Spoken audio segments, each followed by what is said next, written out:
Per una famiglia è difficile accettare la perdita di un proprio caro a causa di una malattia. Quando questo avviene, diversi sono gli interrogativi che saltano alla mente di ognuno. Perché proprio a noi? Che cosa abbiamo fatto di male? In questi casi, amici e parenti si stringono intorno alla famiglia colpita dal lutto per portare del conforto e per cercare di far riaffiorare loro i ricordi più belli vissuti insieme a chi non c'è più. Ed è quest'ultima circostanza, ovvero quello della memoria, che è stata al centro della serata di sabato scorso al Castello Chiaramonte di Favara, dove è stata ricordata la figura del poeta raffadalese Salvatore Maragliano, scomparso lo scorso 16 giugno.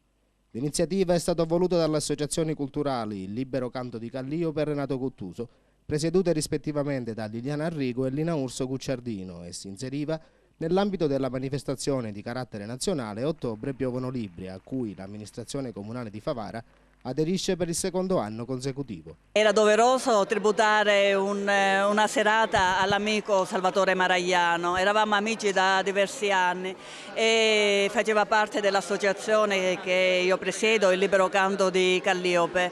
E qui a Castello Chiaramonte ci legano diversi ricordi, proprio perché lui aveva partecipato in diverse manifestazioni.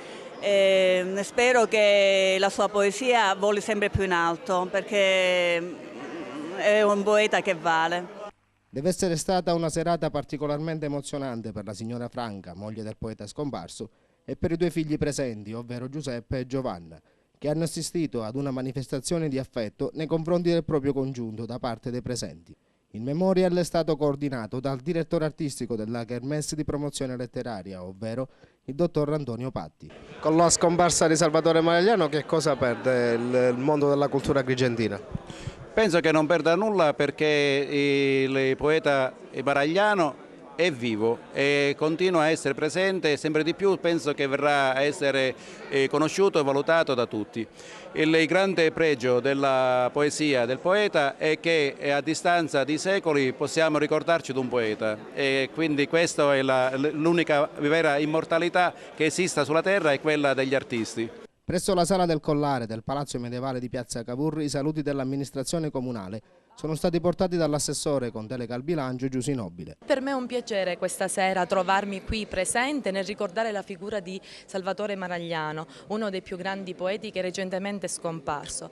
È una bellissima iniziativa perché Favara ha bisogno di questo. Favara è un paese dalle mille risorse e la cultura è proprio una risorsa fondamentale. Dobbiamo curare le menti umane, dobbiamo coinvogliare anche in questi giovani talenti e giovani che sono pronti e hanno praticamente delle potenzialità di cui possiamo farne naturalmente conto e sfruttarle. Sempre in rappresentanza del comune di Favara erano presenti anche i dirigenti di settore che hanno programmato gli eventi della manifestazione, ovvero la direttrice della biblioteca comunale Barone Mendola Dina Vetro ed il capo del sesto Dipartimento Pubblica Istruzione Michele Sorce. Questo è uno dei momenti e delle iniziative più importanti e abbiamo ricordato un poeta nobile nel cuore come proprio Maragliano, che ha dato un validissimo contributo a che questa iniziativa potesse sempre di più crescere e noi continuiamo quindi con questo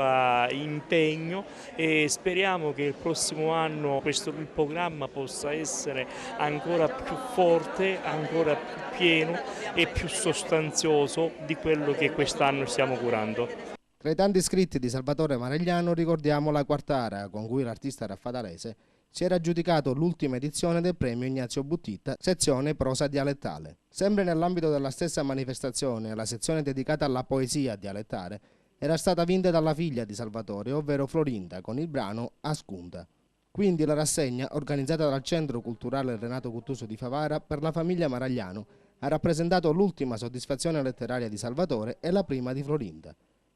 Quest'ultima assente al Castello di Favara in quanto risiede a Bologna.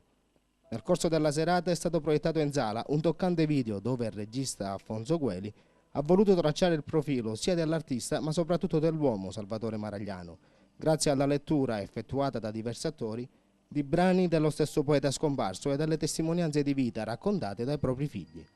Un'intera serata dedicata alla memoria di suo padre, che effetto le ha fatto?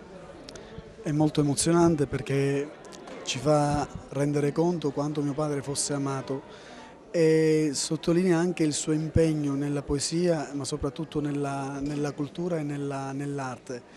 Questa sera tante persone, tanti esponenti della cultura della provincia di Agrigento, ma anche fuori, hanno voluto rendere omaggio a mio padre con dediche, con poesie, con canti, e questo soprattutto per noi della famiglia ci omaggia, ecco, ci fa capire e aggiunge un tassello a quella che è la figura di nostro padre, rendendola ancora più grande ai nostri occhi.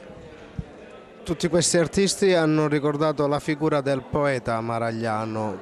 Che padre è stato invece Salvatore Maragliano? Mio padre è stato quello che si può definire un padre chioccia, nel senso più affettuoso della parola, una persona che con le sue ali ha protetto la sua famiglia e l'ha tenuta e l'ha portata sempre avanti.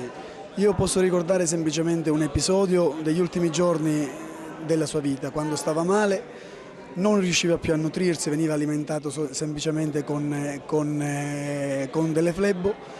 Mia mamma ha avuto, e non aveva quindi forza, mia madre ha avuto un mancamento, c'erano il dottore e gli infermieri che stavano provvedendo a lui e si è letteralmente alzato quasi dal letto quando ha visto mia mamma che stava svenendo e ha invitato il personale ad andare a soccorrere mia mamma. Questo era mio padre. Diversi sono stati gli artisti che hanno voluto ricordare la figura del poeta scomparso, sia con propri versi che leggendo quelli scritti dallo stesso Maragliano.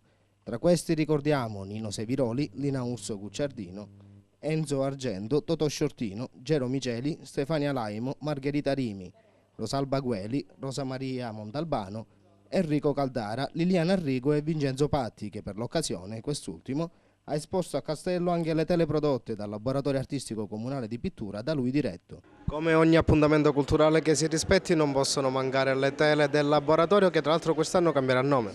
Da oggi si chiamerà Accademia Comunale Arte, Cultura e Legalità, ma non perché cambiamo, diciamo, connotazione, perché abbiamo qualcosa da nascondere con il laboratorio artistico. Il problema è che il laboratorio artistico è stato, diciamo così, importante perché ci ha fatto ereditare, diciamo, una grande esperienza, e quindi adesso da questo momento in poi l'Accademia, e avendo ereditato tutta questa esperienza, si proietta, oltre alla pittura, di organizzare altre cose nel contesto sempre della pittura, dell'arte. E questa sera abbiamo 3 pittori che sono Pietro Pollara, Amelia Rossello e Lillo Todaro, e quindi siamo presenti sia con le pitture che con la scultura, che fanno, come dicevo poco fa, da cornice a questa manifestazione dedicata a questo nostro grande poeta di Raffaele, Totò Maragliano.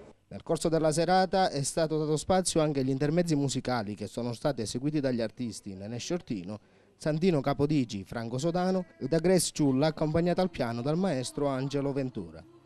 Particolarmente commossi i figli e la moglie di Salvatore Maragliano, che hanno ringraziato tutti i presenti. Alla signora Franca, oltre che ad un mazzo di fiori, è stata donata anche una targa ricordo offerta dall'amministrazione comunale e dall'associazione Libero Canto di Calliope.